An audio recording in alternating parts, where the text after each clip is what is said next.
She stood there frozen, her hands clutching the hem of her cotton skirt, as laughter roared around her. Sophie Allen's face burned, cheeks flushed with shock and shame, the sting of humiliation cutting deeper than anything she'd known before.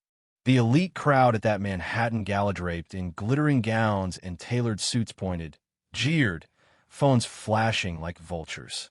Max, this cocky trust fund brat with hair slicked back like he belonged on a magazine cover, had just yanked her skirt up, exposing her to the room. His smirk was wide, cruel, as he hollered, "Let's see what this plain little girl wears underneath." The words echoed through the marble hall, sharp and careless, as if her dignity was just another party trick.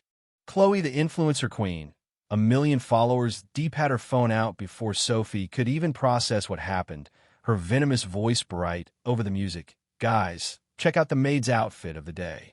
Her live stream ballooned with laughing emojis. Sophie's knees trembled, but her gaze stayed locked. Something inside her, small but stubborn, just would not break.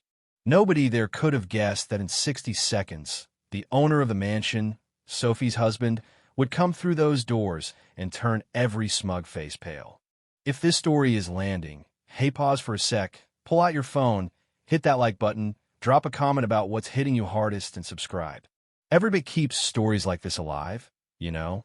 Now, let's walk through Sophie's night together. So, the gala was one of those big city fever dreams. Grand Manhattan mansion, chandeliers scattering gold across marble, a river of silk dresses, old money, tech moguls, influencers, the air thick with ego and unspoken games. Sophie, in her plain black midi skirt, flats, and simple braids, was there as a part-time event assistant, just another grad student hustling for rent, invisible to everyone but herself. Her hands steady as she handed out programs, her presence quiet but sharp. To them, though, she was an outside-ran easy target for cruelty wrapped in couture. As she slipped through the room, a gang of women in cocktail dresses blocked her path, laughter sharp as glass. One, with a pearl headband and a nasty smile, snatched a program from her tray and let it fall to the floor. "Oops, clumsy me," she said, voice cutting. "Maybe you're better at sweeping and serving." Her friends cackled. Another kicked the paper under a table, forcing Sophie to bend down. Cameras flashed. Sophie's hands shook, but her eyes held calm. "I'm here to help, not entertain," she said, voice quiet but steady. The brunette just tossed her hair. "Keep dreaming." The crowd laughed as Sophie walked on, scorn pressing at her back. Then Chloe, with that platinum bob and diamond choker that screamed new money, caught sight of Sophie. "Look at her, so plain," she whispered to her clique, her phone already up, live stream rolling. "Okay, guys, rate this fashion disaster. Made vibes, right?" Comments flooded in, all jokes and jabs. Sophie gripped her programs harder, knuckles white, but she kept moving. A middle-aged woman in sequins leaned close, lips pursed. "Honey, borrow something decent next time." Sophie just answered, "I'm here to work, not perform."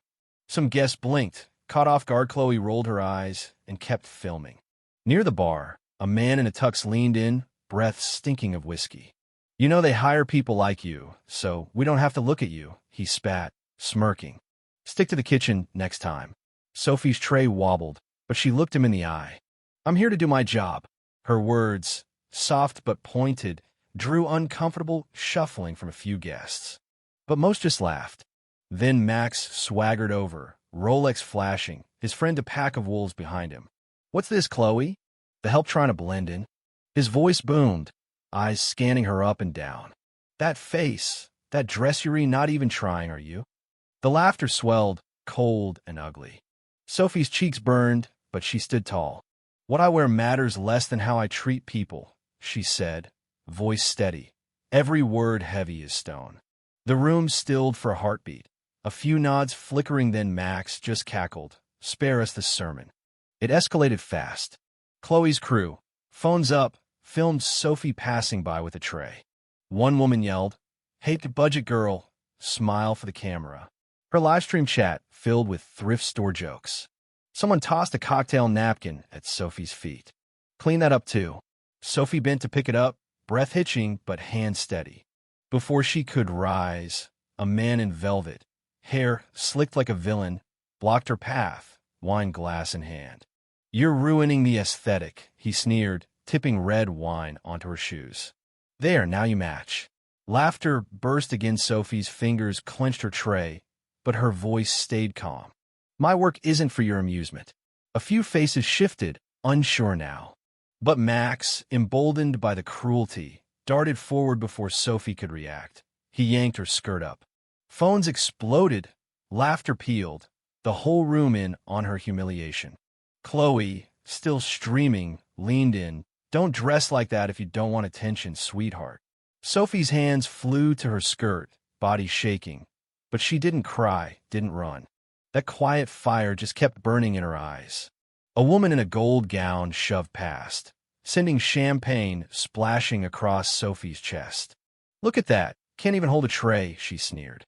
The crowd howled, phones up. Sophie's blouse clung wet, hands shaking, but she straightened, eyes narrowing. "I'm here to work," she said, each word ringing clear, defiance wrapped in dignity. In the corner, a group of young men jeered, one hurling a shrimp cocktail at her skirt. "That's an improvement." The laughter sliced through, but Sophie caught the tray, eyes flashing. "Your aim needs work," she shot back, her voice slicing the air. The taunts lost some of their heat. Then Sophie, hands shaking but determined, pulled out her phone. Her voice rang out. "Hi. I was just publicly assaulted and harassed. There are plenty of witnesses. Can you come handle this, counselor?" The room hushed, Chloe and Max paling, their bravado cracking. Sophie slipped the phone away, gaze steady. But the crowd wasn't done. Chloe, desperate to hold attention, grabbed a glass of juice and dumped it on Sophie's skirt. "Oops, must have slipped." The crowd laughed. Max jostled Sophie into the dessert table, cupcakes smearing her shoes. Still, Sophie straightened, breath sharp, eyes fierce. Her quiet resolve held her together. And then the doors burst open. A team of bodyguards entered, presence heavy, followed by Lucas Allen, billionaire, steel gray eyes, and Sophie's husband. The crowd parted, energy flipping like a light switch. Lucas went straight to Sophie, his hands gentle as he helped her up, wiping the juice away with his handkerchief. The room held its breath. He turned, voice like a blade. "This is my wife, Sophie Allen." This party was to celebrate her PhD in international law. Those who mocked or assaulted her permanently banned. "Legal action starts now." Gasps rippled.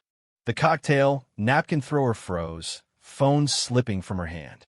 "I didn't mean it," she stammered. Sophie answered, "Intentions don't erase actions."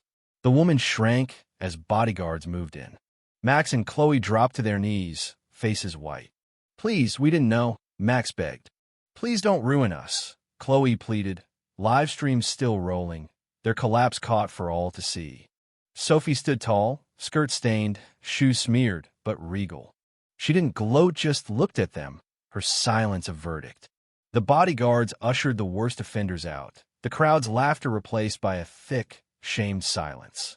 An elderly philanthropist approached Sophie, hands clasped. "Your composure is a lesson in dignity," he murmured. "I should have spoken up." Sophie nodded. It's never too late to stand up. The room shifted, the mood melting from cruelty to awe, then to shame. A woman in velvet whispered an apology. Others followed, faces flushed, hands wringing. A young tech founder deleted his video, muttering regret. Sophie didn't say much, she didn't need to. Her dignity had done all the talking. A waiter returned Sophie's business card, lost in the chaos. The crowd watched, realizing the truth of who she was. A reporter asked about her work. Sophie smiled. "I study how laws can protect the vulnerable.